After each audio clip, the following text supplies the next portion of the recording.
அதாவது மேடையில தான் நான் எனது திறமைய வெளிப்படுத்துவேன் அப்படின்னா, உங்க திறமைய வெளிப்படுத்துவதற்கான வாய்ப்புகள் ரொம்ப குறைவு. உங்ககிட்ட நெறைய திறமை இருக்கு.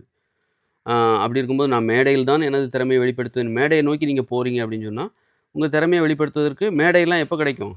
எப்போ ஒரு வாட்டி தான் கிடைக்கும்.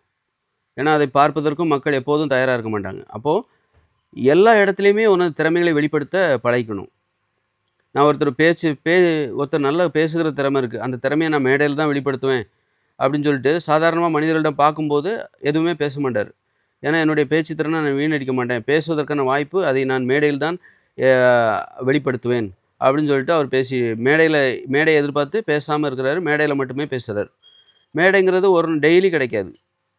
அது ஒரு மேடையில பேசுறதுக்கு உனக்கு 1/2 மணி நேரம் தான் கிடைக்கும். அதனால, அப்போ மேடையில் தான் உனது திறமையை வெளிப்படுத்தணுங்கும்போது உனக்கான வாய்ப்பு ரொம்ப குறைவு. ஆனா, பேசுவதற்கான வாய்ப்பு நெறைய இருக்கு.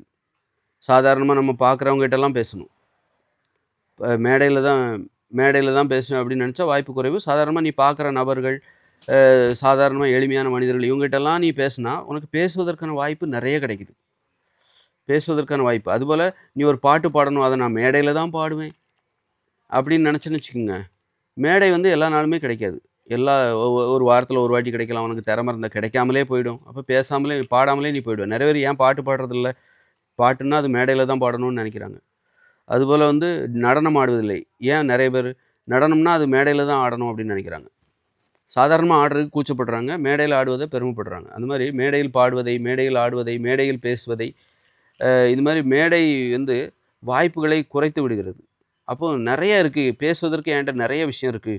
நெறைய பாட்டு நான் பாடுவேன். நெறைய கதைகளை சொல்வதற்கு ஆர்வமா இருக்கேன். ஆனா, எனக்கான வாய்ப்பு அது மேடையில் குறைவாகத்தான் இருக்கு. இப்ப நடிக்கிறதுக்கு பாருங்க. முன்னாடி சினிமால தான் நடிப்புன்னா அது சினிமா தான். அப்ப சினிமாங்கிறது வாய்ப்புகள் குறைவாக உள்ள ஒரு நடிகருக்கே அவர் 300 படம் தான் அல்லது 100 படம் தான் வாழ்க்கையிலே நடிச்சிருக்காரு. வாய்ப்பு 100 படத்தில் நடிப்பதற்கு தான் வாய்ப்பு. ஆனா, இன்னைக்கு ரீல்ஸ்ன்னு வரும்போது ஏகப்பட்ட வாய்ப்பு. டெய்லி 10 ரீல்ஸ் கூட போடுறாங்க. அப்ப நடிப்பதற்கான வாய்ப்பு இன்னும் அதிகமாகிறது. அதிகமாகிறது. எளிமையாக போம்போது ஆனா எளிமையா இருக்கு. சினிமால உனக்கு புகழும், பணமும் அதிகமா கிடைக்கும். ரீல்ஸ்ன்னு வரும்போது வாய்ப்பு கம்மி. சாதாரண மனிதர்களிடம் கூட இப்போ வந்து நீ ரீல்ஸா போடணும்னா கூட யாராவது வீடியோ எடுக்கணும், அல்லது நீ அதுக்கு மொபைல் வாங்கணும், இல்ல கேமரா வாங்கணும், எடிட்டிங் பண்ணணும். நெறைய நெறைய சிரமம் இருக்கு. அதே நேரத்தில நீ ஒரு சாதாரணமா நீ பார்க்குற உனது நண்பர்களிடம், உனது உறவினர்களிடம், உனக்கு பிடித்தவர்களிடம் நீ ஒரு பாட்டு பாடுற, நடிச்சு காட்டுற, ஒரு கதைய சொல்ற அப்படின்னா, அதற்கு எடிட்டிங் தேவையில்ல. அது அவ்வளோதான். அப்பவே ரிலீஸ் ஆயிடுச்சு. அதுக்கு எந்த வேலையும் மெனக்கெட தேவையில்ல. அப்ப இன்னும் உனக்கு நெறைய வாய்ப்பு, நெறைய நேரம் மிச்சமாகுது. இப்ப நான் ஒரு வீடியோ வீடியோ பேசுறேன் அப்படின்னா, இத நான் எடிட்டிங் பண்ணணும், அப்லோட் பண்ணணும், பப்ளிஷ் பண்ணணும் அப்படிங்கும்போது, இது பேசுவதற்கான எனக்கு கொடுக்கப்படுகிற ஒரு வாய்ப்பு. அதை நான் வீடியோவில் பயன்படுத்துகிறேன்னா, இதற்காக நான் பின்னாடி இவ்வளோ கஷ்டப்பட வேண்டியிருக்கு. அதே நேரத்தில எனது கருத்துக்களை நான் சாமானிய மனிதரிடம் பேசுகிறேன் என்றால், நான் பார்க்கிற எனக்கு பிடித்தவர்களிடம் பேசுகிறேன் என்றால், இப்ப எடிட்டிங் எதுவுமே தேவையில்ல. கட் பண்ண தேவையில்ல. பேக்கிரவுண்ட் மியூசிக்கு எதுவுமே தேவையில்ல. கிளாரிட்டி எதுவுமே இப்ப தேவையில்ல. ஸ்பீடு எல்லாமே தேவையில்ல. அப்பவே முடிஞ்சு போச்சு. அப்பவே அது பப்ளிஷ் ஆயிடுச்சு. அப்ப எனக்கு இன்னும் நெறைய வாய்ப்பு அது எளிதாக மாறுகிறது. எனக்கு இன்னும் நெறைய வாய்ப்புகளும் கிடைக்கிறது. நான் எனது திறமைய வெளிப்படுத்துவது நான் ஒரு பாட்டு பாடுறேன். என் ஃப்ரெண்ட்ட ஒரு பாட்ட பாடுறேன். என் ஃப்ரெண்டு முன்னாடி ஒரு டான்ஸ் ஆடுறேன். அதுக்கு எடிட்டிங் தேவையில்ல. ஒண்ணுமே தேவையில்ல. அத்தோட முடிஞ்சு போச்சு. அப்பவே அது ரிலீஸ் ஆயிடுச்சு. அது எனக்கு பாடுவதற்கும், ஆடுவதற்கும் எனக்கு கிடைச்ச ஒரு வாய்ப்பு. நான் அந்த வாய்ப்பு எனக்கு நெறைய கிடைக்குது.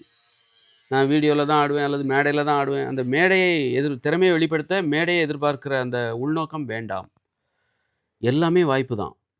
எளிமையான உலகத்துக்கு வாங்க. உங்களுக்கு எல்லாமே வாய்ப்பு தான். இப்ப வந்து இப்ப நான் படுத்துக்கிட்டு பேசுறேன். இல்ல உட்காந்துக்கிட்டு தான் பேசணும். லைட்டிங் மூஞ்சில அடிக்கணும். அ அப்படின்னு நெனச்சுக்கிட்டு, நான் பேக்கிரவுண்ட்லாம் செட் பண்ணணும். ஃபோக்கஸ் லைட்டா கரெக்ட்டா பண்ணணும். அப்படின்னு நெனச்சா, அது ஒரு சிரமம். அதற்கு அந்த மெனக்கெடுதல் இருக்குல்ல, அதன் மூலமா எனக்கு பேசுவதற்கான வாய்ப்பு குறைஞ்சிரும். ஏன்னா, அது ஒரு மெனக்கெடணும். அதற்காக லைட்டெல்லாம் செட் பண்ணணும். ஒரு பாயிண்ட்ட கட் பண்ணணும். இப்ப நான் எப்படி வேணாலும் பேசலாம். நான் படுத்துட்டு இருக்கும்போது எனக்கு ஒரு சிந்தனை வருது. நான் படுத்துக்கிட்டே பேசுறேன். நடந்துகிட்டு இருக்கும்போது எனக்கு ஒரு சிந்தனை வருது. நடந்துகிட்டே பேசுறேன். அப்ப பேசுவதற்கான வாய்ப்புகள் இங்க அதிகரிக்குது. இந்த மாரி நீங்க இயல்பா இருக்கீங்க அப்படின்னா, உங்களுக்கு வாய்ப்புகள் அதிகம். உங்கள் திறமைகளை வெளிப்படுத்துவதற்கான வாய்ப்புகள் அதிகம். எளிமையா, இயல்பா என்ன வருமானம் வராம போகலாம். வருமானம், பணம் வராம போகலாம். புகழ் வராம போகலாம். ஓகே.